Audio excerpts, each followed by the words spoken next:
বাংলাদেশ জামাত ইসলামী এটি বাংলাদেশের একটি বৃহত্তম ইসলামী রাজনৈতিক সংগঠন এবং এই সংগঠনটি বর্তমানে সবচেয়ে বেশি জনপ্রিয়তা অর্জন করে যাচ্ছে মানুষের কাছ থেকে।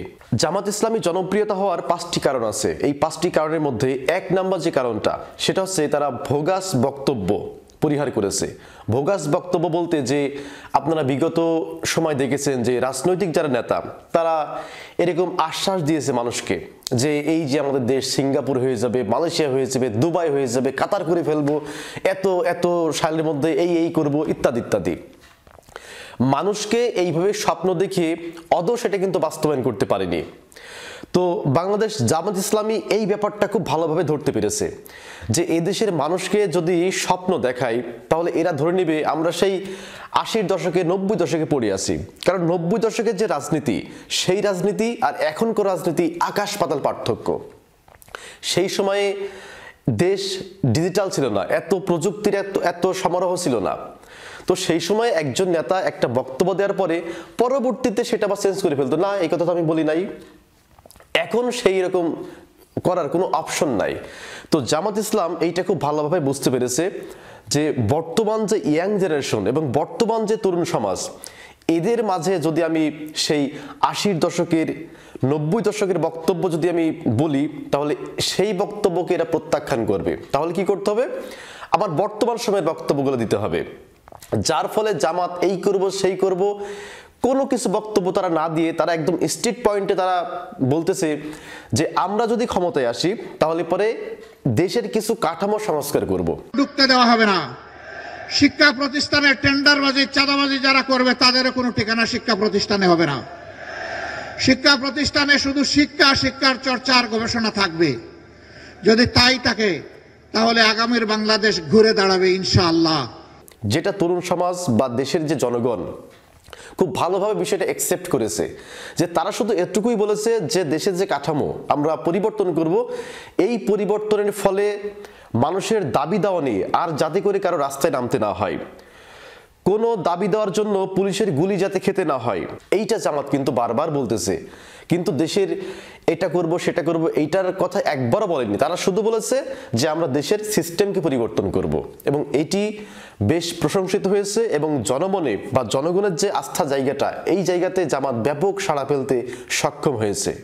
এরপর বাংলাদেশ জামাত ইসলামী 2 নাম্বার যে কাজের মাধ্যমে জনপ্রিয়তা অর্জন করেছে সেটা হচ্ছে হাট বাজার দখল ও চাঁদাবাজি থেকে মুক্ত।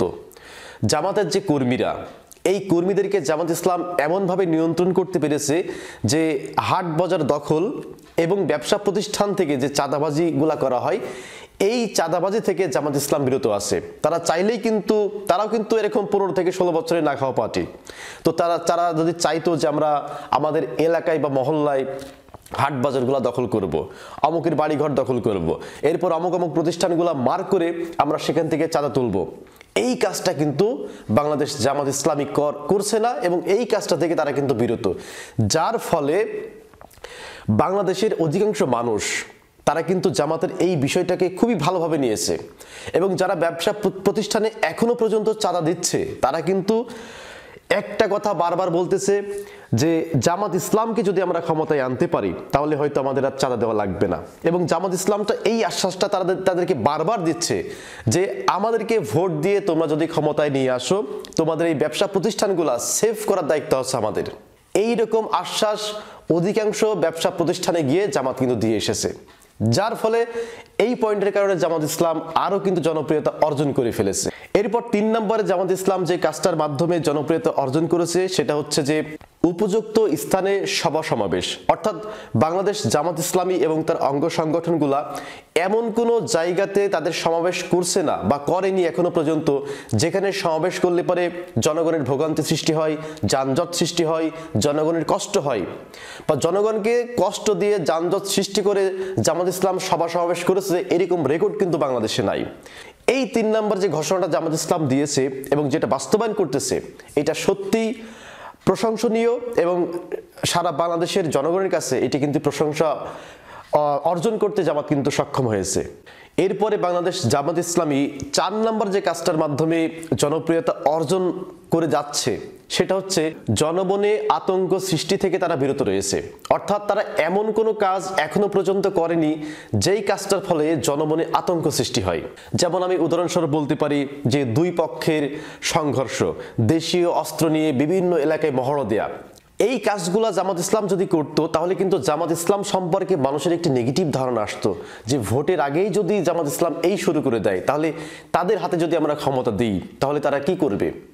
তো জামাত ইসলাম চাইলে কিন্তু পারতো যে আমাদের প্রতিপক্ষকে দমিয়ে রাখার জন্য এখন আমাদেরকে জাহির করতে হবে, কারণ আমরা 16 বছর এদেশের মাঠে নামতে পারিনি, এদেশের রাজপথে নামতে পারিনি। এখন আমরা মাঠে নামবো এবং জামাত ইসলামীদের শক্তি, এই শক্তিকে আমরা দেখিয়ে দেব। এইটা জামাত ইসলাম করেনি। কোথাও কোনো মানুষের ঘর বাড়িতে আক্রমণ করা কিংবা পূর্ব শত্রুতা, যে আওয়ামী লীগের আমলে অমুক অমুক অমুক অমুক আমার হচ্ছে শত্রু ছিল, এইবার তো সুযোগ পেয়েছি, এবার গিয়ে হচ্ছে ওর ইচ্ছা মতো কুপাবো বা ইচ্ছা মতো ওকে হচ্ছে টর্চার করবো বা নির্যাতন করব। এইটা চাইলে জামাত ইসলাম করতে পারে, কিন্তু এই কাজটা থেকে সম্পূর্ণরূপে জামাত ইসলাম কিন্তু বিরত রয়েছে। যে এমন কোনো কাজ জামাত ইসলাম করেনি কিংবা করছে না যেই কাজের মাধ্যমে জনমনে আতঙ্ক সৃষ্টি হয়। এবং 5 নম্বরে জামাত ইসলাম যে কাজটা করেছে এটা চমৎকার একটি কাজ, যেটা তারা শুরু থেকেই কিন্তু করে আসে, সেটা হচ্ছে তরুণ সমাজকে টার্গেট। তারা সবসময় কিন্তু যতগুলো কাজ করেছে প্রত্যেকটা কাজে তরুণ সমাজকেই তারা তাদের কাজের সাথে কিন্তু সম্পৃক্ত করেছে এবং তরুণ সমাজকে তারা কিন্তু মোটিভেট করে যাচ্ছে প্রতিনিয়ত।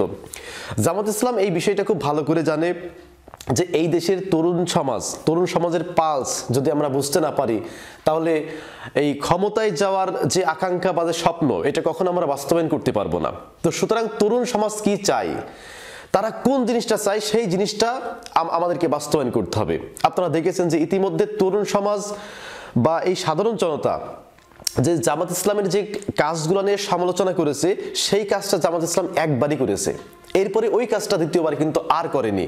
তো সুতরাং তরুণ সমাজকে তারা টার্গেট করে কাজ করছে। তারা এইটুকু বোঝে যদি একজন তরুণকে টার্গেট করতে পারি তাহলে ওই তরুণ তার মা বাবা ভাই বোন তার ফ্যামিলি ইভেন তার গার্লফ্রেন্ড পর্যন্ত মোটিভেটেড করে ভোটটা জামাত ইসলামের দিকে নিয়ে চলে আসবে। অর্থাৎ আমাদের আদর্শটা ওই তরুণের মধ্যে ইনক্লুড করতে হবে, তার মধ্যে ঢুকিয়ে দিতে হবে। একটা তরুণকে যদি আমরা মোটিভেট করতে পারি জামাত ইসলামের পক্ষে, ওই তরুণ আরো 10 জন ব্যক্তিকে মোটিভেট করতে পারবে জামাত ইসলামের পক্ষে। এই কাজটার মাধ্যমে বাংলাদেশ জামাত ইসলামী অত্যন্ত জনপ্রিয়তা অর্জন করে গেছে। তো প্রিয় দর্শক, আজকের ভিডিওতে জামাত ইসলামের জনপ্রিয়তা হওয়ার যে 5টি কারণ আমি এই ভিডিওতে উল্লেখ করলাম, এই 5টি বিষয়টাকে আপনি কিভাবে দেখেন সেটা অবশ্যই কমেন্ট করে জানাবেন। সকলে ভালো থাকবেন, সুস্থ থাকবেন। ধন্যবাদ সবাইকে।